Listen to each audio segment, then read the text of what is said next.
साहेबांनी संपूर्ण जगाला भारत देशाला असं आवाहन केलंय की संभाव्य काळात इंधन जे आहे जपून वापरा किंवा लांबचे प्रवास टाळा आणि त्यावर त्यांनी सगळ्या जनतेला आवाहन केल्यानंतर विरोधक टीका करतायत. राहुल गांधी असं म्हणतायत की आज जे नरेंद्र मोदींनी आवाहन केलंय हे त्यांचं अपयश आहे आणि एकनाथ खडसे म्हणतात की त्यांना हे सुचलेलं उशिरा सुचलेलं शांत. हे दोघांना आहे ना जागतिक अर्थव्यवस्थेचं अज्ञान आहे. सांगतो मी तुम्हाला स्पष्ट करू. कारण आपण इम्पोर्ट आपण जेव्हा कमी करतो आणि एक्सपोर्ट वाढवतो तर आपण जास्त मजबूत होतो. आपला GDP वाढतो.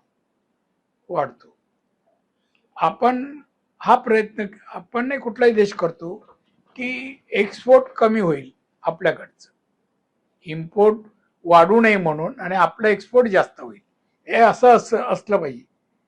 आता हा राहुल गांधी म्हणतो काय बोलले ते मोदीनं अपयश आहे. अपयश त्याला अपयश आणि यश मधला फरकच कळत नाही. एवढा बुद्धू राजकारणी मी नाही पाहिलं खरं सांगतो. तो जो लोकसभेत जसा वावरतो बोलतो, यावर्षी भाषणं ऐकली असतील तुम्ही, काय भयानक बोलतो तो. पंतप्रधानांना काय उद्देशायचं ते पण त्याला माहित नाही.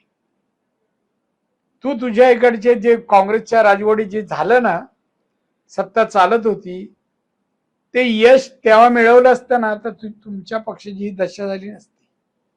जसे खडसेला बीजेपीने हातून बाहेर काढलं म्हणून त्यांना शहाणपणा सुचलाय. खडसे चालेल रिटायरमेंट. त्या लोक याची टीका फक्त मोदीना कसं कुठे अडचणीत आणता येईल हे प्रयत्न करतात, पण ते कधीच येणार नाही.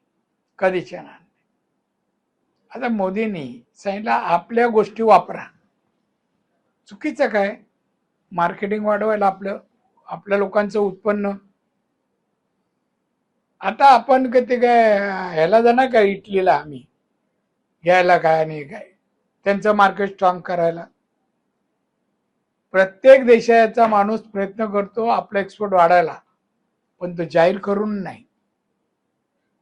ती मार्केटिंगची हे कसं माल आपला जाईल बाहेर, एक्सपोर्ट कसं जास्त होईल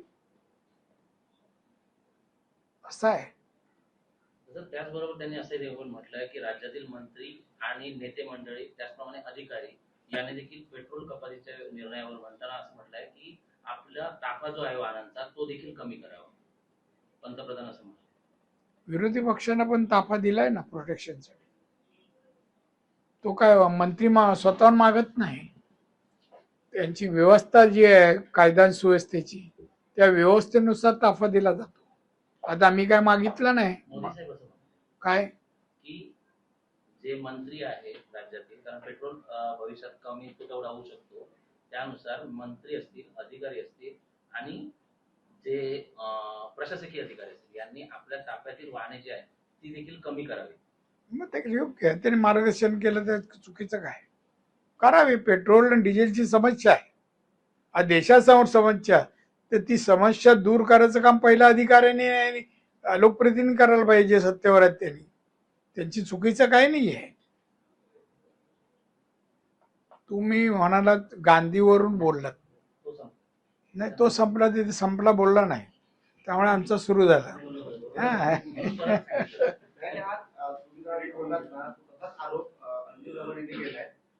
कोण? जाऊ दे रे, तू काय सगळ्या लोकांचे काय आहे ती रे, तिला कामधंदे काय? हे एकच कामधंदे आहे.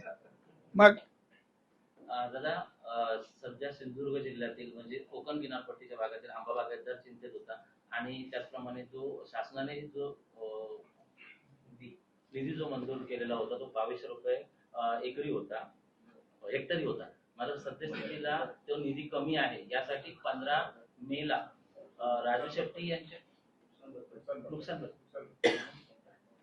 15 मेला राजू शेट्टी यांच्या नेतृत्वाखाली वर्षावर सिंधुदुर्ग, रत्नागिरी आणि रायगड मधील शेतकरी जे आहेत ते मोर्चा काढणार आहेत. आंबा बागायतदार का काजू ही जी पिकं आहेत त्यांची या वर्षाच्या अवेळी पाऊस आणि हे सगळं झाल्यामुळे फार मोठं नुकसान झाले वास्तव आहे, खरं आहे ते. त्यासाठी आम्ही सर्व कोकणातील खासदार, आमदार, मंत्री जे कोण आहेत ते आम्ही शासनाचं लक्ष वेधलं. मुख्यमंत्र्यांनी त्याच्यावर बैठक घेतली आणि त्याप्रमाणे त्यांनी यावेळेला काही ठराविक रक्कम मंजूर केली. ही पहिली आणि शेवटची नाही, आम्ही याच्यावर परत विचार करू. आता जून महिना सुरू झाला ना, विचार करू आणि वाढवून देण्याचे आमचे प्रयत्न आहेत. आता ते ह्याचं कोण शेट्टी म्हणालात, त्यांना आंदोलन केल्याशिवाय त्यांचं काम सुरू होत नाही ना. त्यांना एकच असतं आंदोलन, ना शेती करत, ना धंदा करत, ना राजकारण करत. मग काहीतरी करायला पाहिजे ना. मी ओळखतो, चांगले मित्र आहेत माझे, मी सल्ला देईन बाबा रॉंग साईड आहे, करतो दिलं आहे ना मित्र, काय खरंच मित्र आहेत.